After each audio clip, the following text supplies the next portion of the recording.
নমস্কার, আজ আবার একটা নতুন ভিডিও শ্যুট করছি। আজকের ভিডিওটা সম্পূর্ণ অন্য রকমের। বাবা সকাল থেকে বেল নিয়ে বসেছে, আজকে বেলের মোরব্বা করবে বলে। বাবাই তার খোসাগুলোকে ছাড়িয়ে দিল, তারপরে এরকম চৌকো চৌকো করে কাটলো। প্রথমেই যেটা উঠালাম যে বেলটা, ওটা দেখুন পুরো হাসি মুখ, যেন যেন হাসছে ওরকম মনে হচ্ছে। বাবার কথা অনুযায়ী বেল খেলে পেট পরিষ্কার হয়, তাই বেলের মোরব্বা করছে বাবা, আমাকে বেলের মোরব্বা খাওয়াবে বলে। তারপর কড়াই বসিয়ে দিল, যেইভাবে হয় বেলের মোরব্বা করতে বা বেশি কিছু লাগে না, জল আর চিনিটা দিয়ে একসঙ্গে পাক করে তারপরে বেলটা দিয়ে তৈরি হয়ে যায়। আপনারা পুরো ভিডিওতে দেখতেই পাবেন। আর আমাদের বাড়িতে অল্প করে চিনি দেওয়া হয়েছে, কারণ মায়ের তো সুগার, মাও খাবে, ওই কারণে অল্প করে চিনি দিয়ে করা হয়েছে।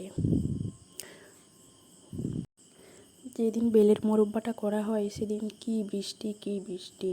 সকাল থেকে উঠতে তো আমার দেরি হয়ে গেছে, আর বাবা তো বেল টেল কেটে একাকার করে বসে আছে, আর আমাকে বারবার করে খালি ডাকছে, আয় উঠে আয়, দেরি হয়ে গেল। 8টা বাজে, বলছে 10টা বেজে গেছে, 10টা অবধি তুই ঘুমিয়ে আছিস। সে এক রমরমার কাণ্ড আমার বাড়িতে। তারপর দেখতেই পেলেন চিনিটা মিলিয়ে যেতে সেই জলটাকে ভালো করে ফুটিয়ে নিয়ে গরম করে আঁচটা কমিয়ে বাবা বেলগুলোকে দিয়ে দিল। বেল কিন্তু বেশি নাড়া যায় না, এরকমভাবে কাটা হয়েছে তো ভেঙে যাবে, বেশি নাড়লে ভেঙে যাবে। ওই জন্য এমন একটা কড়াই বেছে নিয়েছি যেটায় বেলগুলো সব ডুবে থাকবে আর কি, জলের ভেতর, ওই মিষ্টি জলটার ভেতর ডুবে থাকবে, তবে কি ভালো স্বাদ হবে। আমি কিন্তু পার্সোনালভাবে বেলের মোরব্বা করতে জানি না, তৈরি করতে জানি না, আজকে বাবার কাছ থেকে দেখলাম।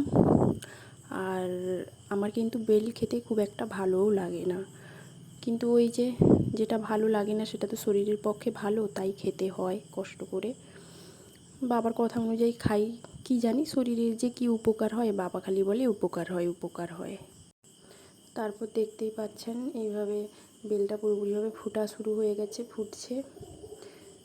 এবার এই যে দেখলেন, ওইটা ভিডিওতে মানে পুরোটা দিতে পারিনি, ওই যে সাদা সাদাগুলো না, ওইগুলোকে একটু তুলে দিতে হবে। ওই যে সাদা সাদাগুলো যে হয়ে আছে ওইটা তুলে দিতে হবে। এখন যেটা দেখছে বাবা সেটা হচ্ছে কি বেলটা ঠিকঠাক হয়েছে কিনা। সব তো নাড়াতে পারবে না, এই জন্য আস্তে আস্তে করে একটা একটা করে একটু একটু করে দেখে নিচ্ছে আর কি। আর একটা ব্যাপার হচ্ছে গিয়ে বেলটা যখন হয়ে যাবে না, তার কালারটা পুরো চেঞ্জ হয়ে যাবে। এই যে এইটা আর একটু একসঙ্গে হয়েছিল এইরকম, দিতে আমি উঠিয়ে দিয়েছি, সাদা সাদাগুলো যে একসঙ্গে হয়ে গেছিলো দিতে, এটা আমি উঠিয়ে দিলাম। বাবা একটা কিছু কাজে চলে গেছিলো, তাই আমি। যদি ভালো লাগে তাহলে একটা লাইক করে দেবেন, সাবস্ক্রাইব